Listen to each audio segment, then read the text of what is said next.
Assalamualaikum warahmatullahi wabarakatuh. Perkenalkan, nama saya Denny Kurniawan dari Prodi Teknik Sipil, kelas reguler pagi Banjarmasin, NPM 2006-02-003. Jadi di sini saya ingin menjelaskan tentang materi pendidikan kewarganegaraan yang berjudul Wawasan Nusantara. Sebelum memulai, alangkah baiknya kita memanjatkan puji dan syukur kehadirat Allah Subhanahu wa taala, karena berkatnya jualah kita masih diberikan umur yang panjang. Salawat dan salam tak lupa kita aturkan kepada junjungan kita Nabi besar Muhammad SAW beserta keluarga, kerabat, dan pengikut beliau hingga akhir zaman. Pengertian wawasan Nusantara secara etimologi berasal dari bahasa Jawa, yaitu wawas yang berarti pandangan, nusa yang berarti kesatuan, kepulauan, dan antara yang bermakna dua samudera.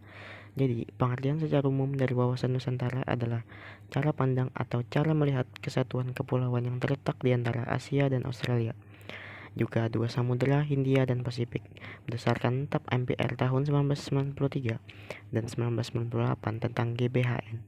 Wawasan Nusantara adalah cara pandang dan sikap bangsa Indonesia tentang jati diri dan lingkungan yang mengutamakan persatuan dan kesatuan bangsa, serta kesatuan wilayah demi tercapainya tujuan nasional.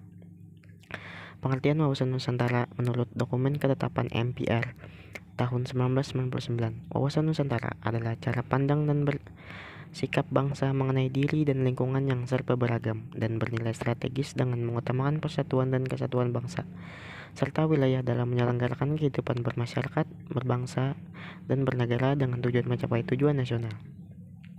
Pengertian wawasan Nusantara menurut para ahli, kemunculan konsep dan pemikiran wawasan Nusantara disebabkan lokasi geografis, geopolitik, geostrategi, histori, dan yudilis formal. Berikut ini beberapa definisi dan makna wawasan Nusantara dilihat dari berbagai sudut pandang ahli. Yang pertama dari Profesor Wan Usman. Menurut Profesor Wan Usman, wawasan Nusantara adalah cara pandang bangsa Indonesia mengenai diri dan tanah air sebagai negara kepulauan dalam segala aspek kehidupan yang beragam. Menurut Munajat Danusaptro 1981, wawasan Nusantara adalah cara pandang bangsa Indonesia tentang diri dan lingkungan dalam eksistensi yang saling berhubungan serta penerapan di tengah lingkungan berdasarkan asas Nusantara. Asas Nusantara sendiri merupakan suatu ketentuan dasar yang harus ditaati, dipatuhi, dan dipelihara agar kepentingan nasional dapat terwujud. Cara pandang bangsa Indonesia tentang diri dan lingkungan juga harus sesuai dengan ide nasional Pancasila sebagai aspirasi suatu bangsa yang merdeka, berdaulat, dan bermartabat di tengah-tengah lingkungan yang menjiwai tindak kebijaksanaan dalam mencapai tujuan perjuangan bangsa. Fungsi wawasan Nusantara. Fungsi wawasan Nusantara adalah mewujudkan nasionalisme yang tinggi di segala aspek kehidupan rakyat yang lebih mengutamakan kepentingan nasional dibanding kepentingan individu, kelompok, golongan, suku, atau daerah. Kedudukan wawasan Nusantara sendiri berada dalam hierarki paradigma sosial dimulai dari 1. Hierarki 1. Landasan ideologi atau Pancasila sebagai falsafah ideologi bangsa dasar negara. Hierarki 2. Landasan konstitusionalnya Undang-Undang 1945. Hierarki 3. Landasan visional adalah wawasan Nusantara. Hierarki 4. Landasan konsepsional merupakan ketahanan nasional. Hierarki 5. Landasan operasional adalah GBHN atau garis-garis besar haluan negara.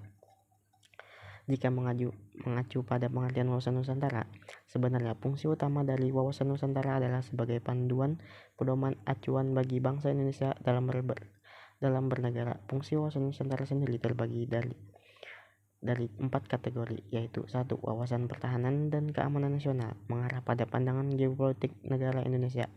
Pandangan tersebut mencakup tanah air serta segenap wilayah negara kesatuan Republik Indonesia.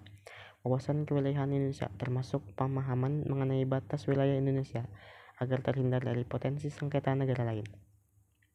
3. Wawasan pembangunan dengan beberapa unsur di dalamnya seperti sosial, politik, kesatuan politik, pertahanan, serta keamanan negara, ekonomi, dan sosial ekonomi. Konsep ketahanan nasional, konsep ketahanan sosial yang memegang peranan penting dalam perencanaan pembangunan, kewilayahan, serta pertahanan keamanan nasional. Asas wawasan Nusantara merupakan kaidah atau ketentuan dasar yang wajib dipatuhi, dilakukan, serta dijaga oleh seluruh elemen masyarakat agar tercipta perdamaian serta keseimbangan di Indonesia.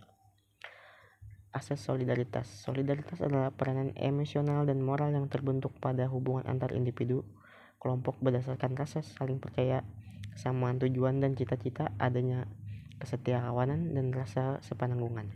Sikap solidaritas sudah selayaknya dijalankan oleh seluruh masyarakat Indonesia tanpa membeda-bedakan dari kepada siapa. Kesetiaan menjadi tonggak utama dalam menciptakan persatuan dan kesatuan suatu negara. Asas kejujuran. Kejujuran dalam berpikir serta bertindak menjadi sebuah wawasan Nusantara yang sangat penting. Berani berpikir dan bertindak hanya yang sesuai dengan fakta serta kenyataan wajib dilakukan demi tercapainya kemajuan. Asas kesamaan tujuan. Mempunyai tujuan serta kepentingan yang sama. Sebagai contoh, di masa kemerdekaan, saat semua rakyat Indonesia melakukan berjuang bersama-sama mengusir para penjajah.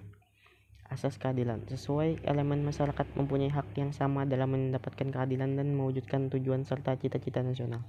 Tidak boleh merugikan pihak tertentu maupun mengutamakan kepentingan kelompok atau golongan sendiri.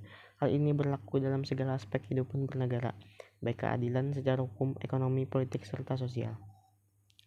Asas kerjasama. Dengan adanya kesadaran pada tujuan serta kepentingan yang sama akan menciptakan kerjasama antar elemen masyarakat. Kerjasama serta koordinasi tersebut dapat dilaksanakan atas dasar kesetaraan agar terciptanya efektivitas dalam mencapai tujuan bersama. Yang terakhir adalah implementasi wawasan Nusantara.